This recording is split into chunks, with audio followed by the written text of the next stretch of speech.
परमपिता परमेश्वर के महिमा और स्तुति हो। आज की सुबह की सुंदर वेला में फिर से परमपिता परमेश्वर के सन्मुख पर आने का सौभाग्य परमेश्वर में प्रदान किया, इसलिए मैं परमेश्वर का धन्यवाद और स्तुति करता हूँ। आशा करता हूँ कि कल के दिन में आप सब प्रभु के उपस्थिति में मिलकर आराधना करने का, एक साथ संगति करने का, सहभागी होने का अवसर परमेश्वर दिए होंगे। आशा करता हूं कि आगे भी प्रभु के अनुग्रह आप सबों के ऊपर फिर से प्रभु बरसाने पाए, प्रभु में हमेशा बनाए रहें, प्रभु में स्थिर रहें। आजकल बहुत ही ऐसे अस्थिरता के दुनिया में हम जीते हैं, लेकिन प्रभु में भरोसा रखने वाले हर एक को प्रभु का वचन कहता है सिय्योन पर्वत के समान स्थिर रहता है। प्रभु की महिमा और स्तुति हो। इसलिए इन दिनों में हम बड़ी आशा के साथ, प्रेम के साथ प्रभु में प्रतिदिन बढ़ने परमेश्वर की आत्मा हमें सहायता और मदद करने पाए। पिछले दिन में हम यीशु क्रिस्त की प्रार्थनाशील की स्तुति को अलग अलग बिंदुओं के ऊपर मनन करने का सौभाग्य परमेश्वर हमें दिया। आज हम अगला एक और बिंदु के ऊपर मनन करने का अवसर परमेश्वर में प्रदान किया है, इसलिए हम आगे को और बढ़ेंगे। अगला बिंदु यह है कि यीशु क्रिस्त दीन था। यीशु क्रिस्त दीन था। दीनता मस्तिष्क का व्यवहार है। यह निष्ठुरता और कलह विरोधी होती है। दीनता अपना प्रकटीकरण दूसरों के प्रति कोमलता और स्नेह के द्वारा करती है। यीशु स्वयं कहता है कि वह दीन है। मत्ती रचित सुसमाचार 11 अध्याय उसकी 29 आयत को जब हम पढ़ते हैं, वहां पर इस प्रकार कहता है, मेरा जुआ अपने ऊपर उठा लो और मुझसे सीखो, क्योंकि मैं नम्र और मन में दीन हूं, और तुम अपने मन में विश्राम पाओगे। प्रभु की महिमा और स्तुति हो। यीशु स्वयं कहता है कि वह दीन है। ये जब यीशु कहने का कारण, बोझ से दबे हुए लोगों के लिए जब यीशु मसीह विश्राम का वायदा देते हुए कहने वाले शब्द है, क्योंकि यीशु ने उसके पहले स्वर्गीय पिता परमेश्वर से ऐसे बातें करता है, हे पिता, स्वर्ग और पृथ्वी के प्रभु, मैं आपका धन्यवाद करता हूं कि आपने इन बातों को ज्ञानियों और समझदारों से छिपा रखा और बालकों पर प्रकट किया है। हाँ हे पिता, क्योंकि तुझे यही अच्छा लगा। मेरे पिता ने मुझे सब कुछ सौंपा है, और कोई पुत्र को नहीं जानता, केवल पिता, और कोई पिता को नहीं जानता, केवल पुत्र, और वह जिस पर पुत्र उसे प्रकट करना चाहे। तब यीशु मसीह इन माने उस समय के लोगों से भी, वर्तमान समय के लोगों से भी यही बातें कहता है, हे सब परिश्रम करने वालों और बोझ से दबे हुए लोगों, मेरे पास आओ, मैं तुम्हें विश्राम दूंगा। मेरा जुआ अपने ऊपर उठा लो और मुझसे सीखो, क्योंकि मैं नम्र और मन में दीन हूं। प्रभु की स्तुति और महिमा होने पाए। यीशु स्वयं अपने शिष्यों को इस बात सिखाया गया। जब मत्ती रचित सुसमाचार 12 अध्याय उसका 20 का भी पद जब हम पढ़ेंगे, वहां का भी अभिप्राय यही हम पाए जाएंगे। वहां पर इसी प्रकार कहता है कि वह कुचले हुए सरकंडे को न तोड़ेगा और दुआ देती है हुई बत्ती को न बुझाएगा, जब तक वह न्याय को प्रबल न कराए। प्रभु की स्तुति और महिमा हो। यहाँ पर अन्य जातीय उसके नाम पर आशा रखेंगे। इसी प्रकार यीशु मसीह परमेश्वर का चुना हुआ सेवक के रूप में बताया हुआ वचनों में हम इस बातें देख सकता है। देखो, ये मेरा सेवक है जिसे मैंने चुना है, मेरा प्रिय जिसे मेरा मन प्रसन्न है। मैं अपने आत्मा उस पर डालूंगा, वह अन्य जातियों को न्याय का समाचार देगा। प्रभु की महिमा और स्तुति होने पाए। इस पदों को जब हम यशायाह नबी की किताब के वचनों को यीशु मसीह हम पर दोहराते हुए इस बात को कहता है कि कैसे वे दीन और नम्र है, उस विषय के प्रति इस वचनों के अंदर से भी उसी अभिप्राय को हम प्राप्त कर सकते हैं।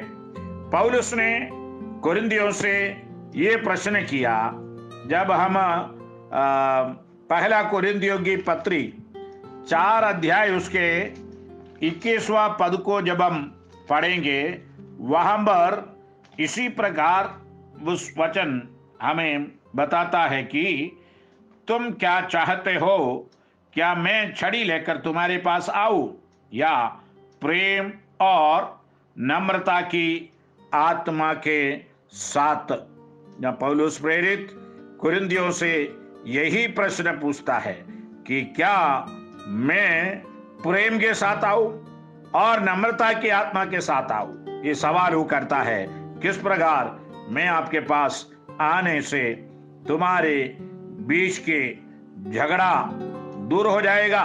ये हम पर परमेश्वर के भक्त के जीवन के अंदर वो इस प्रकार एक पिता अपने बच्चों को झड़ी से मारकर उसको ठीक रास्ते में लाने का कोशिश करता, उसी शब्द प्रेरित पौलुस अपने ओर से स्थापित उस कलीसिया के सदस्यों से यही सवाल करता है, क्या मैं झड़ी लेकर तुम्हारे बीच में आऊं ताकि तुम सुधर जाओगे और परमेश्वर के प्रेम में बढ़ते जाओगे, नम्रता के साथ, दीनता के साथ तुम प्रभु में बने रहोगे।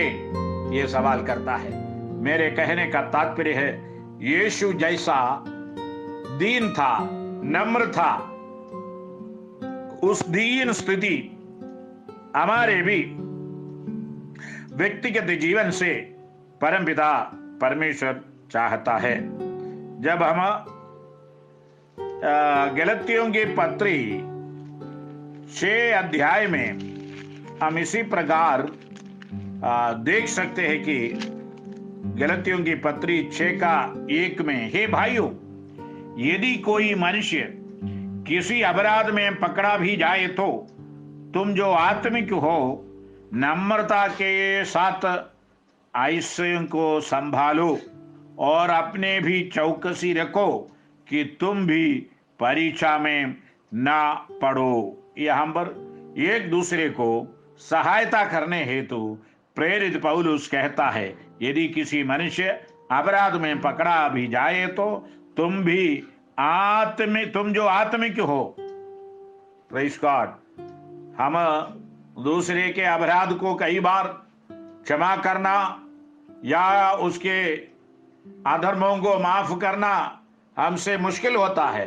लेकिन पौलुस कहता है तुम आत्मिक होने के नाते, तुम परमेश्वर के संतान होने के नाते, मसीह यीशु के लहू से छुड़ाए हुए और परमेश्वर की ओर से परिशुद्ध अवस्था में प्रभु रखने के स्थिति से तुम आत्मिक बन गए हो। तुम आत्मिक बनने के कारण तुम नम्रता के साथ आयुषों को संभालो। प्रभु की महिमा और स्तुति हो। इसलिए प्रिय जनों, हमारे बीच में से यदि किसी व्यक्ति अपराध कर दिया हो, अधर्म की बातें किया हो, पाप में गिर गया हो, किसी को कोई गलती हालेलुया पाया गया हो, आत्मिकता से के साथ उससे बर्ताव करने, उसी के साथ व्यवहार करने परमेश्वर की आत्मा हमको बताता है। इसलिए इन दिनों में मैं और आप आत्मिक लोगों के उस स्वभाव में बदलकर एक दूसरे को संभालने, एक दूसरे को उठाने, एक दूसरे के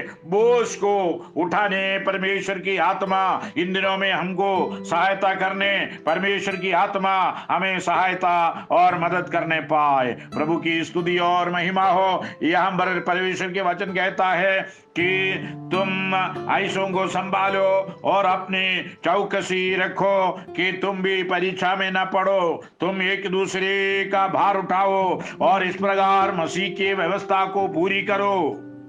प्रभु की महिमा और स्तुति हो। यहाँ पर कहता है क्योंकि मसीह यदि कोई कुछ ना होने पर भी अपने आप को कुछ समझता है तो अपने आप को धोखा देता है। प्रभु की स्तुति और महिमा होने पाए। जब तक हमारे अंदर मसीह स्वभाव का उस दीन स्थिति नहीं है, परमेश्वर की आत्मा मुझे और आपसे आज के सुबह के समय चाहता है कि हम दीनता के साथ परमेश्वर के सन्मुख पर बने रहने प्रभु की आत्मा हमें सहायता करने पाए। नम्रता के साथ आयुषों को संभालने प्रभु की आत्मा सहायता करे। चौकसी रखने के लिए प्रभु हमें सहायता करे। उसके लिए आज के दिन में हम अपने जीवन को प्रभु के हाथ में फिर से हम समर्पित करें। जब हम दूसरा तीमुथियुस के किताब जब हम पढ़ेंगे वहां पर इसी प्रकार दूसरे अध्याय के अंदर परमेश्वर के दास प्रेरित इस बात को बताता है कि 2 का 24 और 25वां पद में इसी प्रकार प्रभु के दास तीमुथियुस कहता है, प्रभु के दास को झगड़ालू नहीं होना चाहिए। आत्मिक लोगों के बीच में झगड़ा नहीं होना चाहिए, पर वह सबके साथ कोमल और शिक्षा में निपुण और सहनशील हो। वह विरोधियों को नम्रता से समझाए। क्या जाने परमेश्वर ने मन बिराव का मन दे कि वे सत्य को पहचाने और इसके द्वारा उसकी इच्छा पूरी करने के लिए सचेत होकर शैतान के फंदे से छूट जाए। प्रभु की महिमा और स्तुति हो। प्रभु के दास को झगड़ालू होना नहीं होना चाहिए, पर सबके साथ कोमल और शिक्षा में निपुण और सहनशील होने के लिए परमेश्वर की वचन में प्रबोधन देता है। इसलिए प्रियजनों, हमें इन दिनों में विरोधियों के साथ नम्रता से समझाना चाहिए। नम्रता के साथ एक व्यक्ति ऊंचे शब्द से हमसे यदि का बात करता है, हम उसका 10 गुना आलिया आवाज में उससे बात करने के लिए कोशिश करता। वो मसीह का स्वभाव नहीं है। नम्रता और सहनशीलता जीवन के अंदर प्राप्त करते हुए आगे बढ़ने के लिए प्रभु हमें सहायता करे। हमारे साथ समूह के समान गर्जित करने वाला, गर्जन करने वाले लोग आए तो वह बिल्ली के समान वापस जाना चाहिए। Praise the Lord. यदि हमारा स्वभाव मसीह का स्वभाव में बदल देंगे, मसीह का स्वभाव हमारे जीवन में झलकेंगे, तब इस कार्य हमारे जीवन के अंदर हो सकता है। प्रभु की महिमा और स्तुति हो।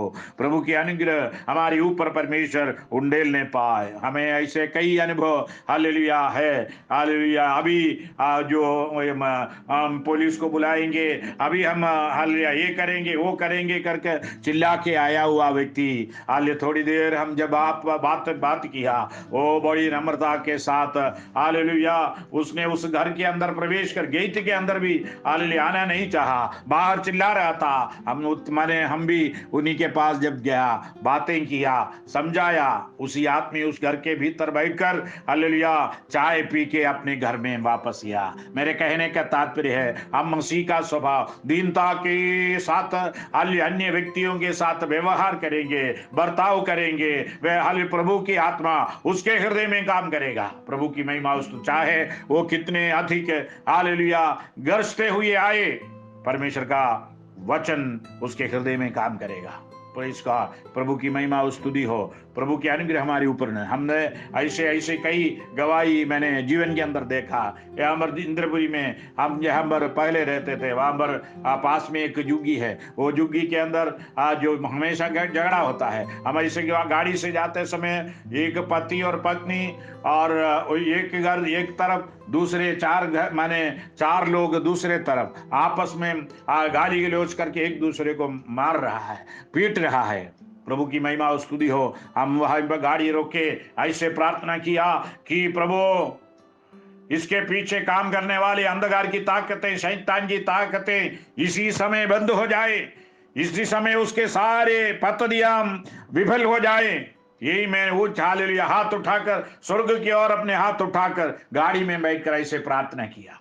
प्रभु की महिमा और स्तुति हो। जैसे वे लोग हालेलुया जिसने लकड़ी बड़े डंडे लेकर हाल उसी के ऊपर मारने के लिए हालेलुया हाथ उठाया, वो हाथ वहीं पे खड़ा रहा, नीचे नहीं आया, दूसरे के ऊपर नहीं गिरा। मेरे कहने का तात्पर्य है, नम्रता पूर्वक जब हम हालेलुया दीनता के साथ परमेश्वर के सन्मुख पर ऐसी परिस्थिति में हम हालेलुया प्रवेश करेंगे, प्रभु हमें उत्तेजना देगा।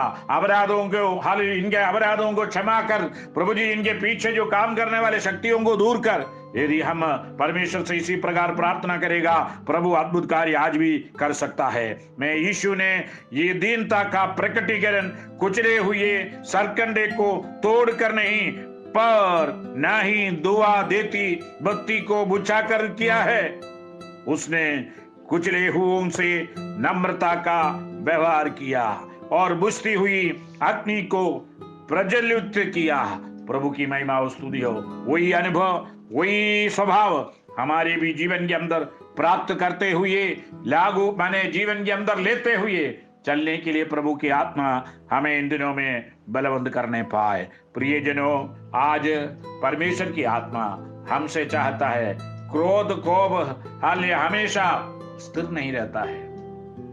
वो हमारे हालेलुया साथ में चलने वालों को माने बिगाड़ देता है, तितर बितर कर देता है। यदि दीनता के साथ आप बातों करोगे, दीनता के साथ दूसरे के साथ व्यवहार करोगे, वो आप परमेश्वर की महिमा, परमेश्वर की स्वभाव आपके जीवन के द्वारा वहां पर प्राप्त कर सकते हैं। प्रभु की स्तुति और महिमा हालेलुया हमारे जीवन के द्वारा होने पाए। प्रभु के हाथ में आज के दिन में फिर से हम अपने जीवन को समर्पित करें। सर्वशक्तिमान परमेश्वर इन वचनों के द्वारा हम सबों को बहुत ऐसे आशीषों से भरने पाए। आइए फिर से हम प्रार्थना करें। प्रेमी दयालु अनुग्रहकारी पिता परमेश्वर, आज की सुबह की सुंदर समय के लिए हम आपका धन्यवाद स्तुति करते हैं। प्यारे महान परमेश्वर, आपकी करुणा दया अब तक हम अपने जीवन के अंदर प्राप्त किया है। आप प्रभु आज भी आप पवित्र परमेश्वर है, आज भी आप प्रेममय परमेश्वर है। आत्माओं के प्रति यीशु क्रिस्त का प्रेम आज भी लोग महसूस करता है। यीशु मसीह आप आज भी करुणामय परमेश्वर है। आप यीशु मसीह प्रार्थनाशील हालेलुया स्वभाव आपके जीवन के अंदर थे, हमारे भी जीवन के अंदर हो दीजिए। यीशु क्रिस्त आज भी आप दीन और नम्रता के साथ जीवन को हालेलुया आगे बढ़ाने के लिए हमको चेतावनी देता है।